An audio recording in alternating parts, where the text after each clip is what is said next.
Ma'am हमें second question आया है कि मेरा बच्चा सेकंड ईयर में पढ़ता है, इसका रवैया मुझसे बिल्कुल भी ठीक नहीं है, ना ही अपने फादर के साथ ठीक है। वो ना तो कोई बात हमें बताता है और ना पूछता है। मजबूरन इसे हमें काउंसलर के पास लेके जाना पड़ा। तो काउंसलर के पास लेके जाने के बाद कुछ मंथ तो वो ठीक रहा, लेकिन आफ्टर दैट उसकी सिचुएशन वो ही रूटीन वापस आ गई। तो उस ना तो अब वो काउंसलर के पास जाने के लिए विलिंग है, ना हमें वैल्यू करता है। तो उसका कोई सलूशन बताएं।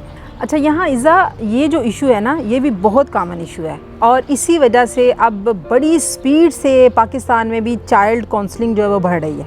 उसकी वजह क्या है कि वालिदैन उन मसाइल को हल करने से कासिर हैं जो काउंसलर कर लेते हैं। अब काउंसलर और माँ बाप में क्या फ़र्क है? अगर देखें तो काउंसलर जो है उसमें ये फ़र्क है कि काउंसलर के पास जब बच्चा जाएगा, बच्चा कहेगा मैंने स्मोकिंग की, तो काउंसलर कहेगा हाँ ठीक है की। बच्चा कहेगा मैंने ये फ़लाँ गलत काम किया, काउंसलर कहेगा ठीक है ठीक किया। वो बच्चे को लेके उसको अपने साथ मिला के आहिस्ता आहिस्ता आहिस्ता आहिस्ता आहिस्ता आहिस्ता रिजेक्शन नहीं करेगा, उसकी हर बात को एक्सेप्ट करेगा, उसकी हर बात में उसे रिस्पेक्ट देगा, हर बात में उसे कहेगा कि कुछ नहीं होता, हर इंसान गलती करता है। ये करते करते करते करते वो बच्चे को स्टेज पे ले आएगा कि जहाँ काउंसलर का और बच्चे का एक बड़ा अच्छा बॉन्ड और रिलेशन डेवलप हो जाएगा। जब रिलेशन डेवलप हो जाएगा, काउंसलर को पता चल जाएगा ये बच्चा मेरी बात सुन रहा है, और बच्चे को ये पता चल जाएगा कि मेरी इतनी गलतियाँ सुनने के बाद भी ये ना तो मुझे डांटेगा, ना मुझ पे तनकीद करेगा और ना मेरे लिए बुरी सोच रखेगा। जब ये सारी चीज़ें बच्चे का एतमाद काउंसलर पे बन जाता है, फिर वो उसकी बातें सुनना शुरू कर देता है।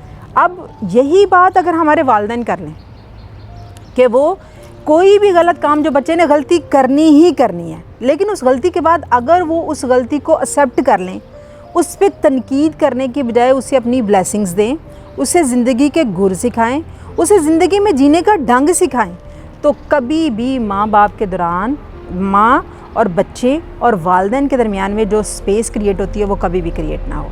इस सारी स्पेस की वजह सिर्फ यही है कि माँ बाप फ़ौरन से बच्चे के ऊपर तनकीद करना शुरू कर देते हैं। उन्हें जो एक रिलेशन माँ बाप का और बच्चे का डेवलप होना चाहिए वो होता ही नहीं है। अब मैं स्कूल में देखूं इस मसले को, बच्चा कोई गलती करता है, सपोज़ किसी बच्चे ने चीटिंग की, तो मैं उसे बुलाऊं ऑफिस में, मेरे तक इशू आए, तो मैं बच्चे से पूछती हूँ बेटा क्या हुआ? बच्चा नहीं बोलेगा। बच्चे को पूछूंगी बेटा चलो कुछ नहीं होता, मैं कुछ नहीं कहूँगी, मुझे बताओ क्या हुआ? नहीं बोलेगा। फिर मैं जब इसे एक सेंटेंस पे लेके आऊँगी, अच्छा मैं आपके पेरेंट्स को नहीं बताती, जो भी हुआ मैं आपको कुछ नहीं कहूँगी, बेटा हो गया, गलती हो गई, मुझे तो बताओ क्या हुआ। जब मैं इतनी बात कहूँगी मैं आपके पेरेंट्स को नहीं बताती, बच्चा वहीं बोलना शुरू कर देगा। यानी हम अपने उम्र के फीते से अपने बच्चे का कद नापना शुरू कर देते हैं। भाई जो बात हमने 40 साल की उम्र में आके सीखी, ये कैसे पॉसिबल है कि हमारा बच्चा आज सीख ले? और अगर इस बात को हम एक्सेप्ट कर लें और अपने बच्चे को हर बात में कहें ठीक है बेटा जो हो गया, आगे को देखते हैं आगे कैसे चलना, तो डेफिनेटली कभी भी माँ बाप को बच्चे को ना तो काउंसलर के पास ले जाना पड़ेगा और ना ही बच्चा अपने माँ बाप के साथ मिसबिहेव करेगा। मैं अपनी सुनने वाले तमाम नाजरीन से ये यहाँ पर रिक्वेस्ट करना चाहूँगी कि ऐसे मसाइल या इससे भी बढ़ के मसाइल आपको भी दरपेश होंगे। अगर कोई भी वालिदैन इस मामले में मेरी रहनुमाई हासिल करना चाहता है तो स्क्रीन पे मेरा नंबर नज़र आ रहा है आपको, आप मुझे कमेंट करें मेरे यूट्यूब चैनल पे या मेरे व्हाट्सएप पे। मैं इंशाल्लाह ज़रूर कोशिश करूँगी कि आपके क्वेश्चन को आंसर कर सकूँ। तमाम सुनने वाले वालिदैन के लिए मैं एक ही रिक्वेस्ट करूँगी कि अपने बच्चे को अनकंडीशनल एक्सेप्टेंस दें। देखिए वालिदैन में और मुआशरे में फ़र्क है। मुआशरा क्या है? मुआशरा वो है अगर आपने अच्छा किया तो आपके लिए क्लैपिंग करेगा, अगर आपने अच्छा किया तो आपको हार पहनाएगा, आपको अच्छे अल्फाज में याद करेगा, लेकिन अगर आपने बुरा किया तो आपको बुरा कहेगा, आपको बार बार रिजेक्ट करेगा। लेकिन माँ बाप वो होते हैं जो अच्छे और बुरे दोनों में अपने बच्चे को साथ लगाते हैं। लिहाजा अपने बच्चों के वालिदैन बने, मुआशरा ना बने। मसाइल सारे तभी आते हैं जब आप अपने बच्चे को मुआशरे की तरह जज करना शुरू कर देते हैं।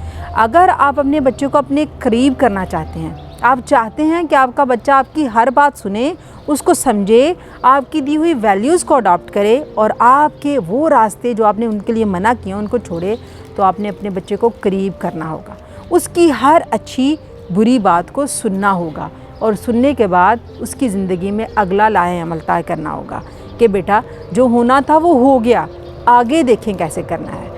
अगर आपका बच्चा कोई बहुत बड़ा गुनाह भी करे तो आपका ये फ़र्ज़ बनता है कि आप उस बच्चे को अपने गले से लगाएं, अपने सीने से लगाएं और उसे कहें कि बेटा जो होना था वो हो गया, आगे कैसे चलना है, अपनी अगली ज़िंदगी कैसे गुजारनी है।